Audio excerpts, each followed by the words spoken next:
Hello, hello tout le monde, j'espère que vous allez bien. Alors, donc moi je vous reviens pour une vidéo donc, concernant plusieurs commandes que j'ai faites sur Amazon. Voilà, donc après on est pour ou contre le système Amazon, peu importe, chacun son avis, bref. Donc je vais vous faire voir ça tout de suite. Donc pour commencer, j'ai acheté ce pot-là de mélange de persillade de la marque La Conquête des Saveurs. Alors, je connais pas du tout cette marque. J'en ai entendu parler sur une des chaînes, Le Monde de Jenny, là. Et elle en avait parlé il y a déjà quelques temps. J'avais envie de tester. Ça, c'est un pot de 60 grammes. Voilà. Alors, il y a au niveau ingrédients échalotes, oignons, persil, ail, poivre blanc. Il est utilisé dans les vinaigrettes, les salades d'endives, les tomates farcies. Voilà. Alors, je ne me demandais pas les prix, je me souviens plus.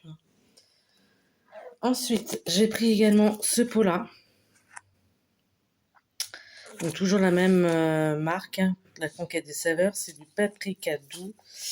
Et c'est un pot de 75 grammes.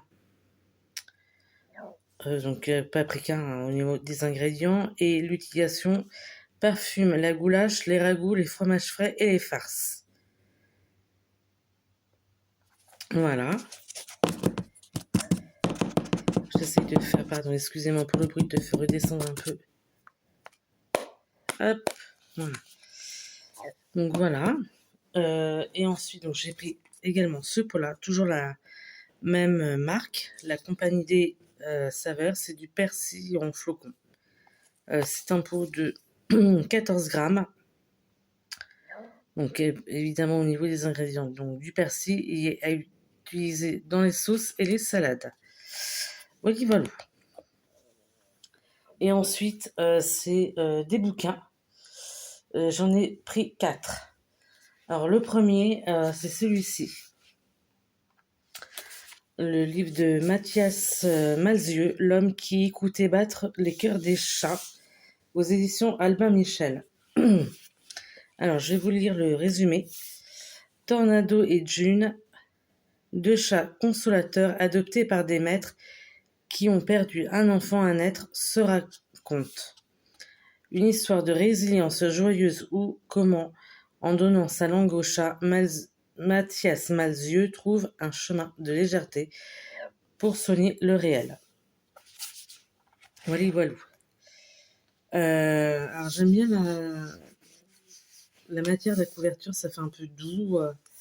Voilà. Bref. Ensuite, deuxième livre que j'ai pris, c'est celui-ci. La valise de Natacha Larmurier. Donc c'est un roman. Pareil, je vais vous lire le résumé.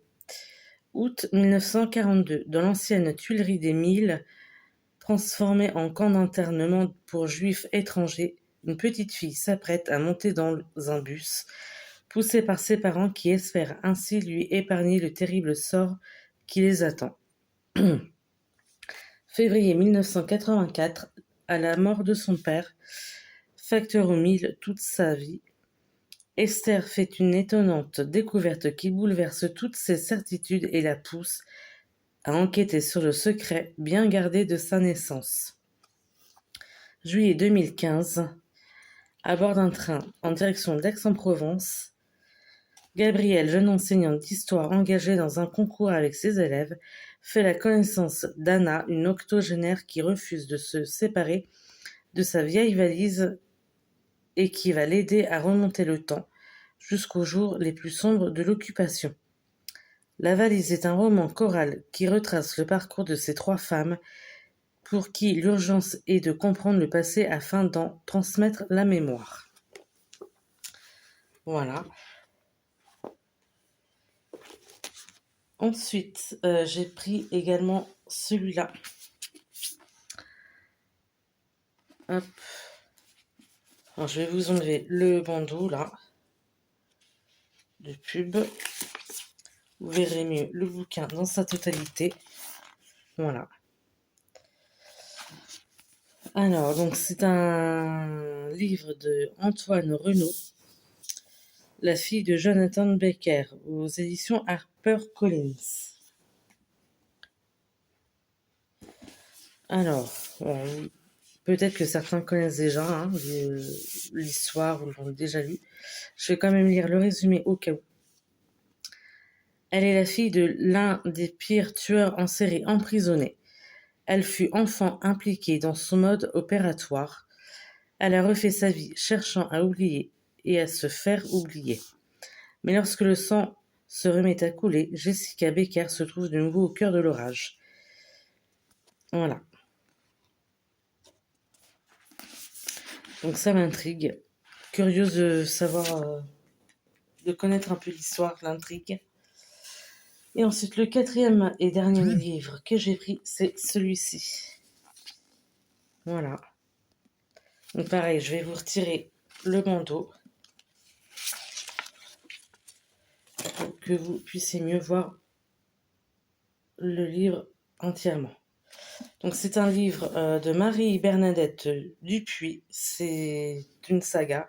Alban, des cœurs dans la tourmente. Et apparemment, d'après ce que j'ai pu comprendre, c'est le dernier tome de cette série. Alors là, je vais pas vous lire le résumé parce que je viens de commencer il y a pas si longtemps là, la saga. Je suis quasiment à la fin du premier, donc j'ai pas trop envie de me spoiler. Voilà. Et bon, ça se passe enfin, un peu avant la Seconde Guerre mondiale dans ces eaux-là. On suit un peu l'histoire d'une institutrice, machin, enfin, bref, voilà. Donc là, le premier tome, en tout cas, pour le moment, j'aime beaucoup. Je connaissais pas du tout cette autrice, mais pour le moment, j'aime bien. Voilà, j'accroche, ça tombe bien. Donc c'en est tout pour cette vidéo. Si vous l'avez aimé et apprécié, n'hésitez pas à mettre un pouce vers le haut, à me laisser des commentaires dans la bienveillance, pardon. S'il y a des produits, enfin des articles que vous connaissez, n'hésitez pas à me dire ce que vous en avez pensé. Voilà, voilà. Écoutez, je vous souhaite plein de bonnes choses et je vous dis à une prochaine. Ciao, ciao tout le monde.